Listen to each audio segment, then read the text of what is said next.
talvez seja assim um estilo, não ponho estilo entre aspas, não sei se o estilo é uma coisa muito compartimentada, pelo menos conceitualmente, e acaba por não ser tanto. Mas o gótico acaba por ser um estilo que é muito usado em arte sacra, não sei para vocês, quando tiver a gente ainda mais meia hora. E então, entramos e ouvia-se ao fundo umas canções em inglês, não consegui, o meu inglês é suficientemente fraco para, por cima de ser cantado, não consegui perceber exatamente o que estariam a dizer. Lindíssimo, muito bem cantado. Portanto, estava a decorrer um ofício, não sei como se chamam os americanos, não era propriamente uma missa, que nós não víamos, porque estava atrás desta grelha, destas grades, ficámos aqui atrás, 3 ou 4 vimos. Lindíssimo. Passado 10 minutos tinha acabado, de facto já tinha fechado, já estava a fechar. Saíram uma série de pessoas, 5 ou 6, 7. Não estava mais ninguém, a igreja enorme vazia, mas a beleza da música, a beleza do espaço, aqui me convidava a aproximar-nos de Deus, não? Volto a dizer, enfim, faltava ali mais qualquer coisa. Mas é extraordinário, é absolutamente extraordinário.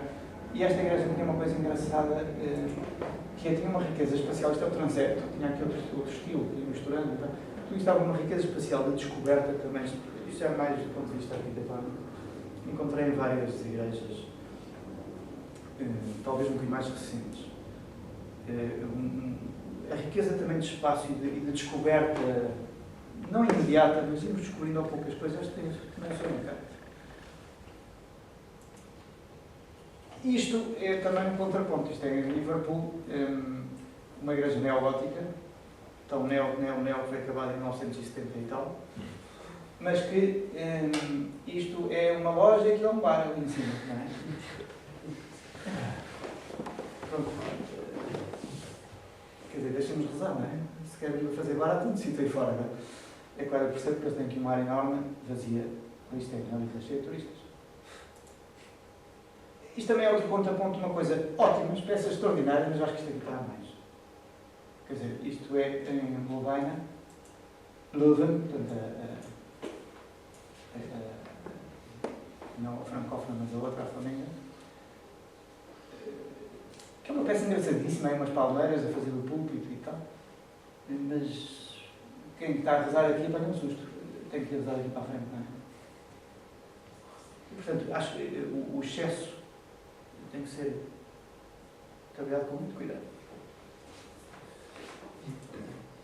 Aqui outra coisa curiosa, não é? Nós temos um vitral que nos leva a Deus. Eu não sei se isto foi abalado por alguma bomba da Guerra Mundial e depois pegaram uns cacos e puseram, ou se foi querido assim diretamente. Não consegui apurar isso. Mas é outra das tendências, pessoalmente, atenção, não tem nada a contrário, porque acho que às vezes até há efeitos muito engraçados, que é este tipo de situações. Isto era uma igreja, isto é em Aachen, Aix-la-Chapelle, na Alemanha, que também sofreu com os bombardeamentos e foi reconstruída. Então, em vez de reporem, que certamente lá estaria, certamente, que estou a mas fazer coisas demasiado simbólicas, isto toda a gente olha e parece que isto é um vital da igreja, mas aproxima-se aqui não nos diz nada. Mas simbolicamente está lá, ok, é interessante. Mas se calhar poderia ser mais interessante se nos desse alguma figuração. Uma impressão minha pessoal, serve que serve. Isto é na mesma igreja, outro estilo diferente, é engraçado. Esta visão não é grande coisa, tem um pouco de luz. E isto, passando para outro tipo de imagem posterior, que é a presença das igrejas no meio das nossas cidades, não é? Isto é uma igreja numa terrinha, de Castela. Se não me falha a memória, eu não consegui verificar, como disse, que parece um bocadinho, mas eu acho que isto é Bordeaux, que é uma terra pequenina e tem um volume de construção na igreja que é igual à soma do volume de construção de toda a aldeia. E suponho que temos essa noção, se vamos de carro para ir por essas terras determinadas, para dizer que ibérica, vamos vendo aldeiazinhas, como uma torre, uma coisa assim. Portanto, a presença da fé daquela gente que construiu isto é extraordinário, não? Seria uma pena que no século 33 olhassem para o século 20 e 21 e não tivessem nenhuma... que nós não tivéssemos deixado nada da nossa terra. Que raio que acreditávamos, não é? E que os sítios onde se gastavam mais materiais nobres e granitos polidos e tal fossem sedes de bem. Mas pá, isto é uma pena, não é? Nós adorávamos o dinheiro, ou o que é que adorávamos, não sei. Portanto, eu acho que temos que perder o medo em fazer coisas que manifestem a grandeza de Deus. O Papa Francisco tem falado muito de pobreza e tal, mas não. Eu acho que nós, se queremos algo muito, temos que dedicar muito a essa coisa que queremos. Portanto, dedicaremos o melhor do nosso género, o que for possível, né? No caso de quem tiver a responsabilidade da construção da igreja. Mas também é preciso recursos para pôr coisas boas, não é? Se uma noiva oferece à noiva um saco de cimento, nós também podemos oferecer umas coisas. Não, oferece um anel de ouro, se não tem dinheiro, oferece para a cama, não oferece um tijolo para a casa que construir, não é? Pronto, mas se nós oferecemos um tijolo furado, é porque aquilo não nos diz nada, não é?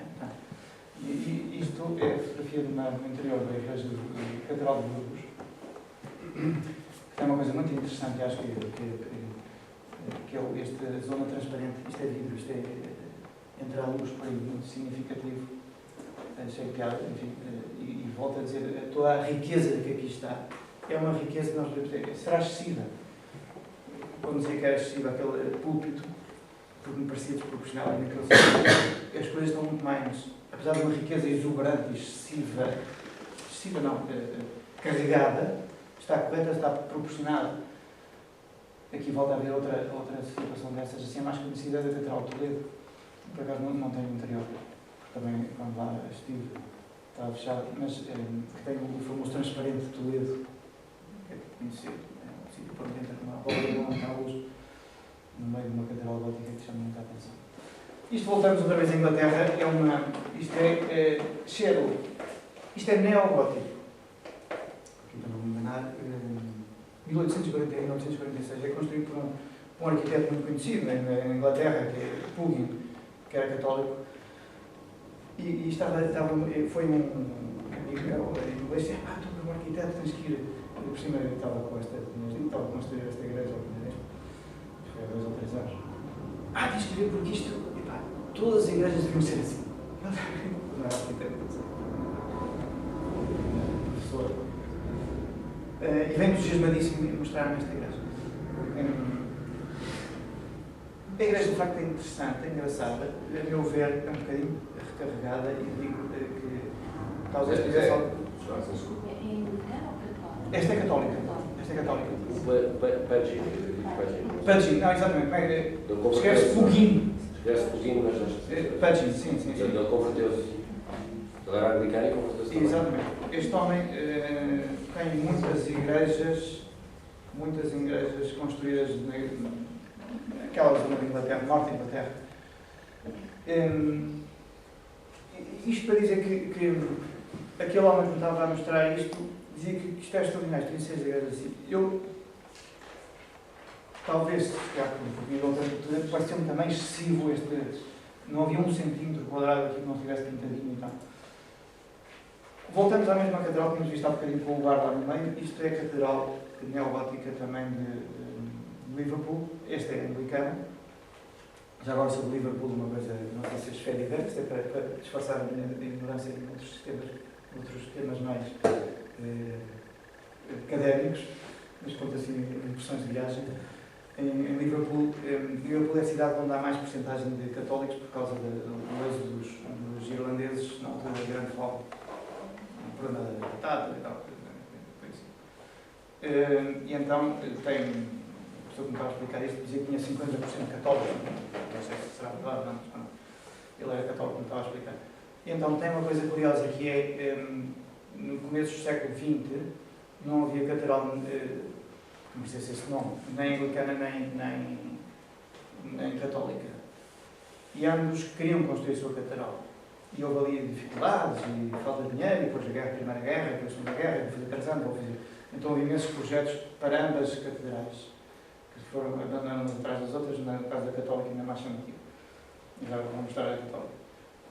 E então aconteceu uma coisa que é, as duas catedrais construíram-se, uma numa ponta, outra noutra ponta, de uma avenida muito grande, numa zona mais nova de Liverpool.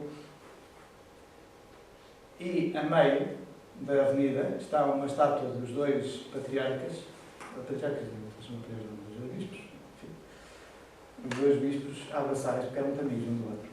E este projeto da Anglicana foi feito por um católico e o da Católica foi feito por um anglicano. Não sei, foi por coincidência. O Pudgeon também fez um dos projetos provisórios, que depois nunca se construiu, para o católico. E acho interessante esta riqueza espacial disto. Acho muito interessante também desta descoberta da pessoa vai entrando e vai descobrindo. Achei muito engraçado. E tem uma coisa também muito rica, isto é um neogótico, não é um gótico autêntico, mas feita com algum equilíbrio. Tem uma coisa interessante que foi das primeiras coisas a ser construídas, que é uma capela Nossa Senhora. Aliás, é das partes mais antigas nessa construção. É engraçado porque se encontra nas igrejas anglicanas alguma chamar a atenção para isso, não sei como é a palavra que ele usou, não é cópia, mas uma imitação, uma emulação das igrejas católicas. Nos últimos anos tem havido muitas conversões, anglicanismo, aproximação grande do anglicanismo ao catolicismo. E então é engraçado que eles, sem acreditarem, ou os casos sem acreditarem na Eucaristia, fazem umas capelas com umas caixinhas. Para dizer que ali qualquer coisa. E muitas imagens de Nossa Senhora, que é tradicionalmente, enfim, E esta fotografia é um neogótico em que nós podemos associar, entramos aqui e dizemos que estamos numa catedral gótica magnífica, mas acontece que isto é uma biblioteca. Portanto, eu acho que a cultura inglesa, para nos fazer, nós não temos muita cultura de edifícios góticos civis, não temos quase nada. Mas lá sim, portanto, a associação de um estilo para o facto de ser sacro também tem muita cultura. Isto é, os símbolos poderão mudar. Mudarão certamente, se não mudar com os tempos e com os locais, sem dúvida nenhuma. Não é? Aliás, esta é uma biblioteca interessante, porque aqui guarda-se um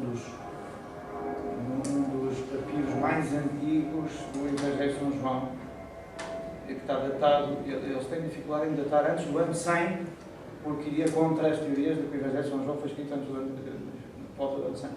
Mas é um papiro que tem levantado grandes problemas, grandes questões, tem ajudado muito à datação dos evangelhos. Outra questão em relação à associação do estilo à sacralidade do espaço. Isto é, em Utrecht também, era uma antiga igreja que agora, como vocês veem, tem umas janelinhas e tal, isto foi transformado num condomínio privado, que é a entrada da garagem para o carro dos condóminos, não é? Isto foi uma igreja desativada, transformada num condomínio. As janelas assim. As janelinhas todas, aqui todas uma para cada andar e tal, não sei quantas condomínios tem aqui. E o românico, quer dizer, eu devo dizer que enquanto que o gótico, temos estes exemplos todos neogóticos e foi muito usado para o românico talvez menos, mas é o que eu gosto mais, porque acho mais acolhedor, acho que facilita um bocadinho mais estarmos ali, cara a cara com alguém. Isto é um projeto meu em que usei estas curvas redondas, meio ponto, porque me parece mais acolhedoras, apesar de que o gótico é mais vertical. Por acaso, tem aqui uma fotografia digital, também tem as coisas. E este é o projeto da Igreja da Expo, como sei, o professor disse que gostava que vocês lá fossem ver, não estou com a fotografia como está, porque já está quase acabado, meio 30 de março, tem que ser nada, isto é só assim. Mas pareceu-me interessante também o uso dos arcos. Aliás, na altura da apresentação no concurso, achei interessante porque, não sei se foi o próprio padre Paulo Franco, no fim da apresentação, portanto, cada um dos concorrentes fomos apresentando o projeto, cada um dos prestou conta antes da decisão. E então o padre Paulo, acho que foi ele, disse, porque eu acho muito interessante essa curva, porque ajuda a acolher as pessoas. E fez até a comparação com o ventre materno, redondo, e nós estamos pequenos. Isto é o que dá para a escadaria, não é? Como? É o que dá, é a entrada, não é a escadaria. Isto é o espaço, não, isto é o espaço da igreja, portanto a entrada, esta é, digamos, a ábside, está aqui meia curva, não sei, entendo muito bem, talvez assim. Não é o que seja de fora, não. Não, isto já é dentro do espaço da igreja, não é? E cá fora não é uma entrada, também não é assim? Não, a entrada é reta. É. Então, deve ter visto lá no centro. Deve ter visto, não sei se estava lá. Já tinha. Eu vi lá também, está em obra ainda. Pois, neste momento está uma azáfama terrível, não é? Aliás, ontem estava eu a acabar de preparar isto, por forma de dizer hoje, estas horas podia estar em Sintra por causa de umas pedras que é preciso cortar para montar e tal. E está uma azáfama, está tudo em bolso, porque o Padre Paulo, enfim, quer que a inauguração seja feita no dia 30 de março, era para ser feita em abril, mas quer que seja inaugurada pelo Patriarca, e o Patriarca quer nada a livre, era 30 de março, e tivemos que adiantar um mês, isto está em uma azáfama quase na casa. Não sei que boa gente, não sei vai chegar a algum ponto. Portanto, as curvas, eu acho que a curva de meio ponto, não sei porque, acho acolhedora mais interessante. O que é que chama de curva de meio ponto? Um círculo, meio círculo. Portanto, 180 graus, perfeito. Circunferência, não duas cortadas, como no gótico, meia volta inteira. Está um bocadinho mais adiantado, já vem aqui o começo da preparação do Corpas, depois podemos falar disso se vocês tiverem interesse. Então, faço aqui só uma passagem, isto são impressões que eu fui tendo, e agora, em relação ao programa, digamos, mais da Igreja em si, isto é uma planta do projeto da Igreja da Expo, não é bem assim o que está a ser feito, porque houve várias versões, como eu já disse, mas aqui há uma, enfim, se me permite uma observação polémica, que é a relação entre as peças que nos preocupa a todos, os liturgistas dão uma grande importância a isso, onde fica o nome, a presidência, a pia batismal, e não sei o quê, e tal, e a cruz, etc. Eu, toda a minha intervenção anterior, acho que é para apontar que em qualquer sítio a gente pode rezar a Deus, e muito bem, e depende muito um bocadinho de nós, muito de Deus Nosso Senhor, que nos ajuda, e o Espírito Santo atua onde quer, só para onde quer e para onde quer, na direção que quiser, por trás, por baixo ou por cima. Portanto, estas discussões são interessantíssimas porque nós temos que hoje ficar sempre que alguma coisa, os liturgistas também, temos que continuar a dizer, que me parleiros, os liturgistas, alguém dizia que os liturgistas são os piores inimigos da fé, porque são com disquisições de baralho a todos.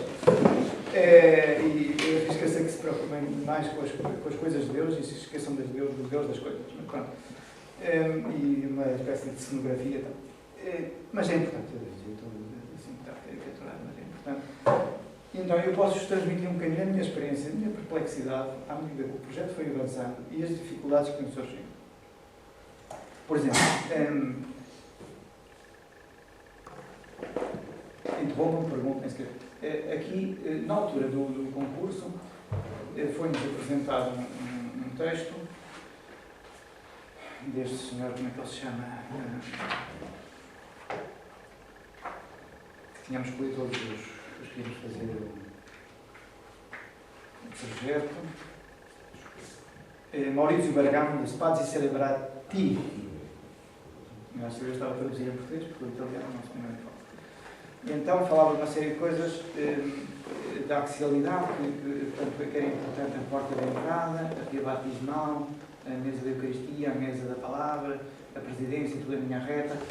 E de facto, no meu projeto inicial, este ambão que está aqui, estava aqui atrás. Precisamente para cumprir o que o Fabrício, o Maurício Beira não dizia. Mas ele tinha aqui coisas que são impossíveis de fazer. Porque nós tínhamos pedido que fosse uma igreja para 400 ou 500, 450 a 500 pessoas. Ela vai ter um bocadinho mais, porque, portanto, subimos. Mas ele dizia que, a partir, portanto, que era importante este tipo de situação, para que as pessoas estejam todos à volta, perto do altar, eu compreendo, não acho. Mas dizia que a partir da quarta fila de cadeiras ou bancos, as pessoas deixam de sentir-se integradas. Ora, isto é absolutamente impossível. Quer dizer, para fazer por 450 ou 500, isto não é possível. Não é, materialmente não é possível. Portanto, isto só funciona para 50, 100 pessoas no máximo, já assim, e depois há aqui outra coisa que a minha experiência, agora volta à experiência de utilizador. Quer dizer, isto é interessante para quando as pessoas, porque é o que eu disse aqui, que as pessoas participem. Ora, o participar na missa é a gente estar atento ao que acontece, ouvirmos o que o padre diz, no abraço da paz, cumprimentar a pessoa que temos mais próxima, e não do outro lado, porque senão ainda mais chega ali a uma confusão. Quando eu concordo comigo, beijinhos ao longe e tal, mas isso é sempre. Eu tenho um sobrinho que tem síndrome de Down, e claro, eu passei toda a Assembleia e tal, e sempre. Pronto, as pessoas entretêm, magnífico. Outro dia foi à missa do 7º dia de uma pessoa conhecida e não estava a ver que estava a ver. As pessoas pequenas estavam miúdo, pelos vistos, a passear no corredor. E o padre chama-o. Eu lá, como é que te chamas? Duarte? Está aí a mãe do Duarte. Não estava a mãe do Duarte. Estava sentado ali e tal. Pronto, participativo, mas provavelmente a gente para ir brincar com o miúdo fez muito bem. Passados 10 minutos apareceu uma assustadíssima a correr a buscar o miúdo que estava lá sentado no cemitério. Mas, quer dizer, eu se quero ir confraternizar com as pessoas, eu não escolho a igreja, eu quero um parque. Na igreja nós vamos lá seguir a missa. Aliás, o padre, quando está a rezar as orações da liturgia, no cânone, a consagração, está-se a dirigir a Deus, está-se a dirigir a Deus Pai, Deus Filho, Deus Espírito Santo, não está a dirigir a cada um de nós. Portanto, nós queremos que o padre nos leve a Deus, nesse momento está a representar a Deus, está ali a fazer a entrega de Cristo que morreu na cruz por nós. Mas não tem que ter feito por isso. Portanto, eu acho que o importante não é que nos estejamos a ver todos uns aos outros. O importante é sermos todos a olhar para Cristo. E isto gera um problema grave, que é, o Sr. Padre está aqui e deve, e também, estamos a falar de bocado, a cruz, deve ter crucificado, deve estar, ou ajudaria certamente, suponho, não faz questão de dizer, que tem uma imagem também, que é a imagem de Cristo. Mas se ele está virado para o Padre, não está virado para os senhores, e está virado para isso, não está virado para aqueles. Este Ambão, quando estava aqui, ainda vai lá, ainda estava quase diferente para todos. Estando aqui, já está de costas para aqueles, já está de costas para estes, e quando está a olhar para aquele senhor, está de costas para este. Por isso é que tivemos que pôr, neste Ambão, que está a ser agora realizado, que é sempre sarito, também vamos ter que pôr dois microfones, que é para o senhor Padre estar assim, e não, quando está virado para ali, e para ali o som seja igual. Então tivemos que pôr dois microfones, mas vai ficar com um torcicolo, sim, Padre, mas são Sério? Sério? Essa é a opção dos dois microfones? Vamos pôr dois microfones. Isso é um exagero, não há necessidade. Há precisamente, tivemos uma reunião com o cartãozinho deles, da GLL. Já foi. Pronto. Querem vender mais um microfone. Com certeza. Não, mas o Padre Paulo, nesse aspecto, eu acho que é um homem interessante, porque também temos conhecimento também de tudo, dos computadores, tudo, da computação. Eu acho que ele tem razão, porque quando alguém está a falar com o microfone e vira a cara assim, deixa-se ouvir. E aquilo vai acontecer, não há outro remédio, vai acontecer isso. O padre está a falar e ou é mal educado, está a olhar só para um, e os outros vão dizer, olha para mim. Até pode ser daquela. Isso foi a minha primeira pergunta. Porquê é que não foi o microfone sem fios? Deu lá uma resposta que eu já não lembro, mas aliás, o sarito disto vai ser, nós neste momento, as pedras de Sintra, queria que estivesse lá hoje a trabalhar nelas. Então vamos fazer uma sugestão do escultor que nos está a apoiar. Vamos usar umas pedras que ainda não conseguimos perceber que tipo de pedra é que é. É uma pedra certamente magmática, que não é sedimentar, da zona de Sintra, ali de Terrugem, de Pedro Pinheiro e tal, ali uma zona muito concreta, que são umas pedras redondas, grandes, que aparecem nos campos e que os agricultores pegam umas pedras, têm que tirar as pedras, algumas gigantescas, tamanho de 2 metros desta, redondas, mas com uma textura muito expressiva, muito interessante. E este homem sugeriu-nos pegar naquelas pedras e escolher umas quantas como formato adequado e pô-las como pés do altar e como a estrutura do gondolão ainda teve a não. E vamos escolher umas quantas. Então, gostaria que é fazer chegar um cabo à parte de cima do gambá, que não se veja nestas... Para não parecer... Não há brocas para aquele tamanho. Não há, exatamente, não, foi o problema. Tivemos lá, aconteceu. as brocas normais são assim, portanto tem que pôr uma broca destas de tem que ser tipo, como é que se chama estas carutadoras, não é? Estas brocas que são, não é uma broca só, é um cilindro com um diamante. Sim, tal qual como se faz em petróleo, exatamente.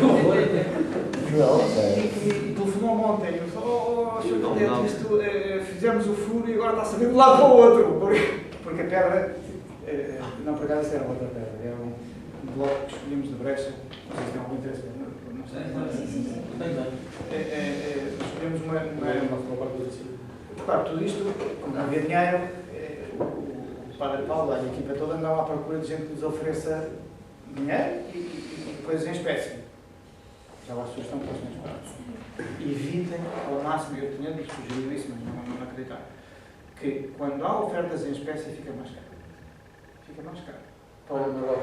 A soma que gasta quem oferece e do que gasta quem recebe é mais do que se oferecessem metade em dinheiro. Isto porque eu não paguei o meu trabalho, andar a compatibilizar tudo, não paguei, não recebi. Nem eu, nem a Alves Ribeiro, que seja tudo que não está. Portanto, é um presente envenenado habitualmente. Eu tenho a cabeça em água, tentar compatibilizar as ofertas todas que têm feito. Então, uma das ofertas que fizeram foi ofertas, não é? Oferta a zero, oferta a um preço absolutamente imbatível, que foi brecha do Algarve, brecha de Tavira. A igreja ficou toda focada na brecha de Tavira.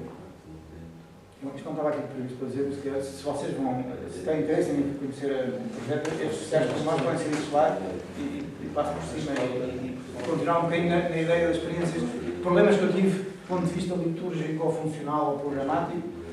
Um é desse, é a noção de que há sempre este tipo de situação gera muitos problemas do ponto de vista funcional, não é? Só de como é que a pessoa fala, onde é que põe a cruz, que eu inicialmente tinha posto a cruz. A ver aqui nesta, não sei se trouxe depois, estes arcos que estávamos a ver antes em fotografia, tinha posto a cruz entre estes dois arcos aqui, mas o padre, porque pensando que ali, exceto os que estão de costas, os outros todos vêm e o padre também. Ele disse, não, eu tenho que ficar no presbitério, e tem que ficar a razão, do ponto de vista da litúrgia, tem que ficar a razão. E portanto, puseram lá aqui a cruz, não é? Em pé, mas claro, ela vai estar virada por um dos lados. Ou está a ver o padre bem, ou está a ver metade da Assembleia bem, então. Havia uma solução antiga nas igrejas tradicionais. Qual era a solução? Punha-se a famosa banqueta em cima do altar. Que não está retirado do cristal. Atenção. E o Papa Bento XVI fala. E o Papa Bento XVI fala, aliás, recomenda que a cruz eu vou sair à Sacramento de Caridade. O junto dele, de tal modo que forma uma unidade. É o que está escrito na missão. Pronto, mas está inválido a situação. Mas depois, essa banqueta, o Cristo, essa banqueta está virada para o celebrante. Exato. E de costas para. Aliás, uma coisa engraçada que é, muitas vezes, tradicionalmente, esse Cristo às vezes tinha uma imagem de Nossa Senhora por trás. Em Espanha, sobretudo. Em Espanha, sim. Os cruzeiros espanhóis praticamente todos têm isso. É engraçado. Mas e então, o povo, qual é o Cristo que via? É um Cristo, um altar-mor, integrado, e tal. Às vezes na passagem do altar-mor para, como é que se diz, para digamos, a entrada do altar-mor, um Cristo grande em cima, por exemplo, na igreja paroquial de Cascais, uma solução dessas. Pronto. Achei, eu trouxe aqui uma coisa porque... Aqui não aceitaram essa ideia, não? Aqui não queriam tanto. Não, aqui como nasceu esta ideia, todos à volta, e isto era programático, todos estivessem à volta, portanto, eu, como é lógico, respeitei o pedido do cliente, que me parece que tem muitas vantagens. Vamos ver. Isto tem muitas vantagens e tem alguns inconvenientes. Todas as soluções. Eu acho que não há nenhuma solução ótima. Não há. Porque esta tem a vantagem de quê? As pessoas estão mais perto. Eu devo dizer que quando o padre está a celebrar a missa, e o senhor pode durar quando o padre está a celebrar a missa, se nós estamos a ver o que ele está a fazer e a pegar na hóstia e tal, eu acho que isso ajuda. Portanto, se estamos próximos, ajuda. Estamos a 50 metros, temos ali uma manchazinha, não é? Com aquelas missas campais, não vemos lá uma pontinha branca de cheiro. Portanto, ajuda sem dúvida. Portanto, isto é uma vantagem, claro. Mas isto está para 100 pessoas. A partir daí, essa vantagem dilui-se. É a vantagem após da primeira fila, das 4 primeiras filas. Eu trouxe aqui um textozinho que também um tal Clemens Richter, que cita o famoso Schwarz, e que ele diz o seguinte. Ele está a falar do que ele chama Igreja Corredor, entre aspas. Portanto, Igreja tradicional, em está tudo bem. Aqui, portanto, a tal Igreja de Corredores, falta a perspectiva dos olhos nos olhos. Aqui ninguém vê o outro à sua frente. Todos olham para a frente. Aqui falta o intercâmbio quente das mãos. A entrega do homem ao homem. A circulação de uma ligação cordial, já que aqui cada um está solitário no contexto. Ombro a ombro e passo atrás de passo, simplesmente adicionados ao todo e alinhados linearmente, segundo uma cruz axial, cada um acorrentado ao seu vizinho. A forma longitudinal deixa cada um sozinho no todo. O coração permanece em solidão. As pessoas não podem sentir-se cordialmente próximas, já que este esquema não tem um coração. Eu discordo. 95% deste senhor sabe que 95%. Porquê? Porque olhos nos olhos. Mas olhos nos olhos, eu vou para um bar, vou para um café, vou para o quarto e falar com as pessoas, eu quero ali. Não levem Deus. Depois, falta o intercâmbio quente das mãos. Pá, leve luvas, está frio. Mas, desculpa, pois, por acaso, mas eu peço desculpa, mas e depois diz, já que este esquema não tem um coração, é que se calhar este homem não percebeu, não sei, me perdoei, ou Schwarz é a única citação que eu conheço, a minha ignorância, para vocês que já conhecem sobre muito sobre liturgia, e se calhar tenho ideias extraordinárias, mas é aqui queria não esta citação que me pareceu muito infeliz. Não tem um coração. Tem coração, o coração é Deus. É Cristo. E mais ainda, se nós não. Eu acho que o facto de nós sermos solidários com as pessoas que temos à nossa volta e estarmos atentos às pessoas que temos à nossa volta e entregarmos às pessoas que temos à nossa volta é porque são nossos irmãos. Os irmãos temos que ter um pai comum. Se não conhecemos o pai que é Deus, a fraternidade desaparece. Não é? Portanto, deixem-nos conhecer o Pai no sítio onde estamos para que depois os irmãos sejam cuidados por respeito com o Pai e por respeito com nós. Não sei se eu estou a ser um bocadinho excessivo, problema da vivência, da observação, mas que há uns tempos estava a assistir a uma conferência católica também sobre arte sacra, arte de igrejas, uma intervenção de um senhor que, referindo-se a esta história das igrejas de corredor, dizia, ele chamava as igrejas de autocarro, então o senhor padre à frente a conduzir e todos sentadinhos atrás. E estava lá um colega meu, arquiteto um colega nosso, e dizia, mas é isso mesmo que eu quero, é que o padre me leva a Deus, eu preciso de um autocarro, certo? Isto para dizer que estas teorias modernas, eu não sei, peço desculpa, porque não estou, academicamente não tenho lidado com estes temas, mais do que me foi necessário para fazer os projetos. Tem muitas vantagens, mas pode ter a desvantagem de parecer que tudo é mau. Há coisas ótimas e esplêndidas que se conseguem ter e o mal é se nós perdemos a visão do que é que efetivamente pretendemos. Nós pretendemos a grande camaradagem ou pretendemos conhecer a Deus. E ter essa relação pessoal com Deus. Eu acho que eu percebo isso e quando tivemos a aula sobre as igrejas neocatecumenais, senti muito aquilo que está a dizer. Mas sinto que, por outro lado, esta organização vem muito do entendimento que as igrejas e que as paróquias devem ser uma comunidade que verdadeiramente se conhece. O problema que eu sinto hoje em dia é que as paróquias ainda não chegaram aí, portanto, até haver isso há um caminho enorme para se percorrer. Não, eu percebo, e aqui há outra coisa, outra reflexão que eu acho que é importante, que é,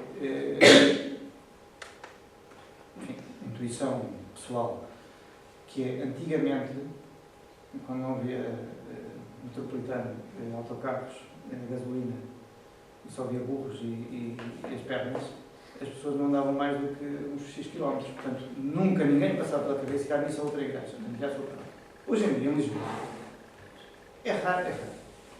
A maior parte das pessoas que eu conheço não vão à missa à paróquia física, geográfica dele, porque tem um amigo, ou vão jantar ou almoçar ao domingo à casa da avó, que mora ao outro lado, e vão à missa com ela e tal.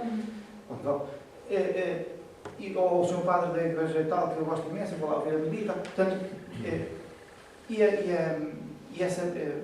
essas comunidades já são muito mais fluídas. E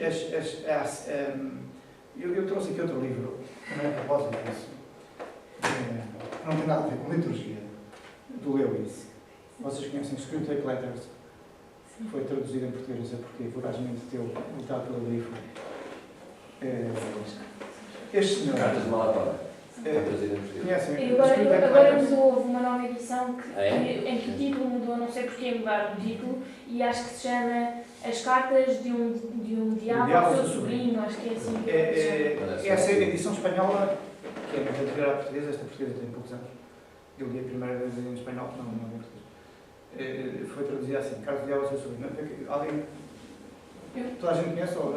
Façam uma pequena introdução. Leiam, quer dizer, quer do ponto de vista humorístico, quer do ponto de vista catequético, há poucas coisas tão boas quanto este homem, o Lewis é um tipo engraçadíssimo. Ele escreveu os contos de Nárnia e tal, uma imaginação prodigiosa. E então, escreveu este livro que é As Cartas de um Diabo experimentado e velhote ao seu sobrinho aprendiz, que tem um paciente, quer dizer, que tem um homem que tem que o tentar, que tem que o levar para o inferno e afastá-lo das garras do inimigo que é Deus. Então vai dando as dicas para como é que ele deve atuar. Então, desastre dos desastres, o homem começa a converter-se. Acaba que leva o Screwtape, que aqui em português dizem escritório. O demónio veterano e experimentado, escreve diabólicas cartas ao seu jovem sobrinho. Meu caro Absintox, então, vou saltar aí. Tudo o que o teu paciente vê, ele está na igreja, é um edifício semi-acabado num gótico de francaria que se ergue num novo terreno urbanístico. Agora, eu estava a escrever em 1930, talvez. Quando ali entra, vê o mercer da área uma expressão assaz untuosa do rosto que se apressa para lhe fazer entrega de um livrito cheio de brilhos, de péssimo, parece, tal. Quando chega ao seu lugar no banco e olha em redor, depara-se precisamente aquele conjunto de vizinhos que até agora tem evitado. Convém que te apoies o mais possível nesses vizinhos. Faz com que o espírito do teu paciente oscile constantemente entre uma expressão como o corpo de Cristo e as faces reais no banco ao lado. Como é evidente, interessa muito pouco o tipo de pessoas que na realidade se sentam nesse lado do banco. Podes mesmo estar ciente que um deles é um grande guerreiro, mas hostil do inimigo. Não interessa. Graças ao nosso Pai que está nos infernos, o teu paciente é um idiota. Basta que qualquer desses vizinhos cante desafinado, ou traga umas botas que ranjam, ou tenha duplo queixo, ou roupa extravagante, e será fácil que o teu paciente conclua daí que a religião dessas pessoas terá forçosamente algo de ridículo. E ele vai continuando por aí e tal. Nunca deixe que se interrogue sobre o aspecto que acha que eles deveriam ter. Mantenha tudo nublado no espírito por agora e terás toda a eternidade para te divertir.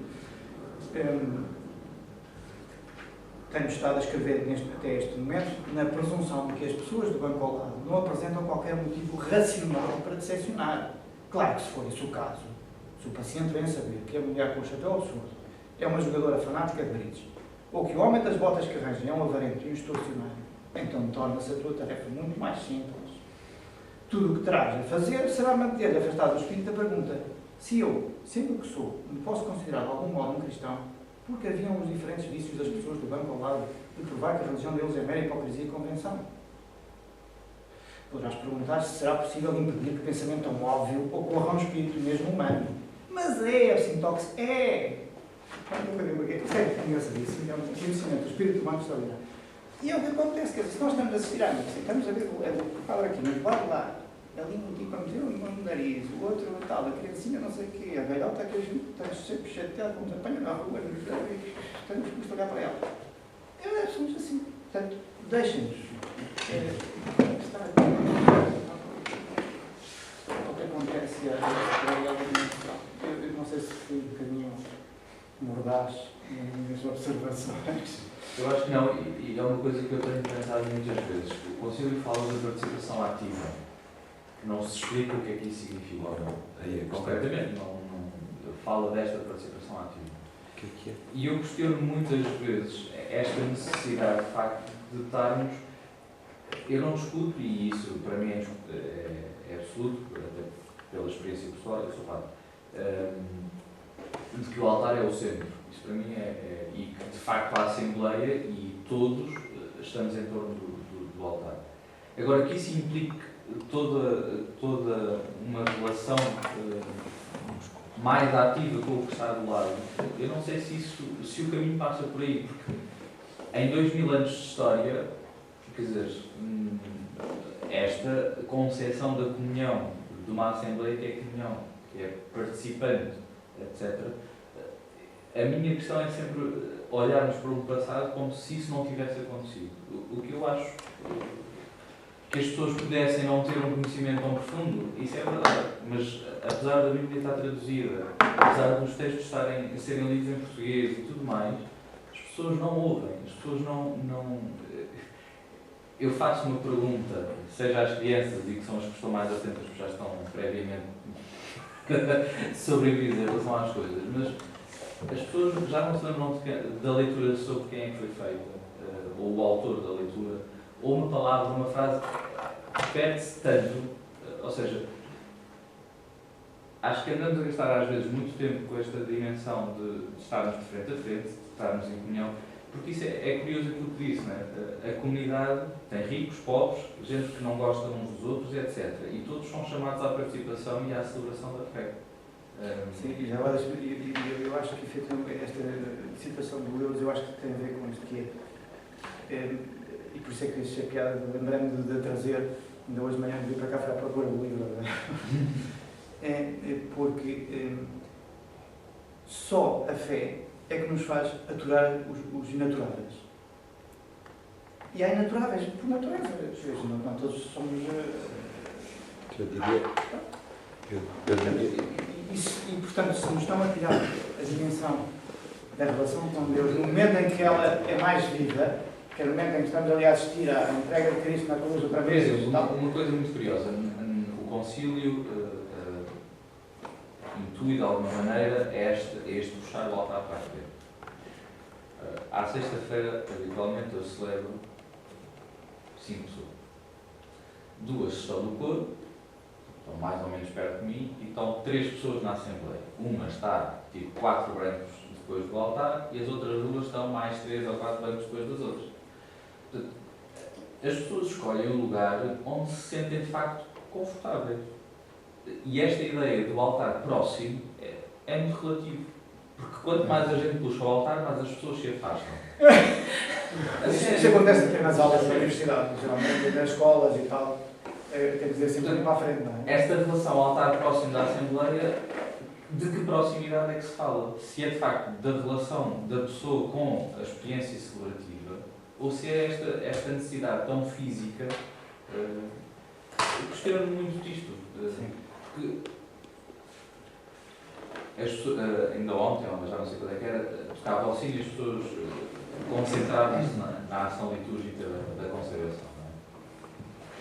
Mas era um ato que as pessoas tinham consciência do que se estava a passar, independentemente da língua, porque a minha questão, às vezes absolutizamos muitas coisas em relação a um passado e a um presente. Eu não estou a dizer que nem é bom nem é mau, quer dizer, são tempos diferentes e as pessoas viveram a fé de modos diferentes. E nem por isso deixaram de ser pessoas que transmitiram a fé. Quer dizer, a fé que eu recebo foi porque alguém a viveu num determinado contexto e numa determinada época. E o altar estava mais distante nesta lógica. Não é? Estava mais alto, estava mais elevado. O professor Pedro tem falado de uma igreja onde o altar aparece de facto mais elevado que a Assembleia expressivamente. E isso é uma coisa que nós encontramos em uma das igrejas. O altar, nas igrejas mais antigas, é qualquer coisa que sobressai no plano da igreja. Porque estava de facto num plano tão elevado que era visível, era focal. E esta proximidade rebaixa-o com a tentativa de o aproximar, dilui-se no campo de visão, porque as pessoas estão de pé e, portanto, mesmo que estejam enfiadas, quer dizer, Essa anfiteatro posso contar também uma historiazinha. E diz-me, não, estamos interessados em saber a história do anfiteatro. Uma história que é, eu não sei se o engenheiro Miguel Sarmento também teve por aqui, pelo que eu percebi. Na edição passada. Então, este senhor é engenheiro da empresa que era no concurso para a construção, da Alves Ribeiro, e tinha várias igrejas construídas, e ele estava a olhar para o meu projeto e tal. Oh, Zé, porque é que tu fizeste assim? Não fizeste isto em anfiteatro? Portanto, se as pessoas estivessem se os bancos estivessem a subir, havia uma visão mais fácil sobre o altar, porque eu disse, isso é um problema de tropeços, de graus ou rampas, é uma confusão. Não, mas não temos que começar a construir, claro. E então fomos ver uma igreja, um dos bairros periféricos de Lisboa, Alfornelos. Alfornelos, que é um anfiteatro.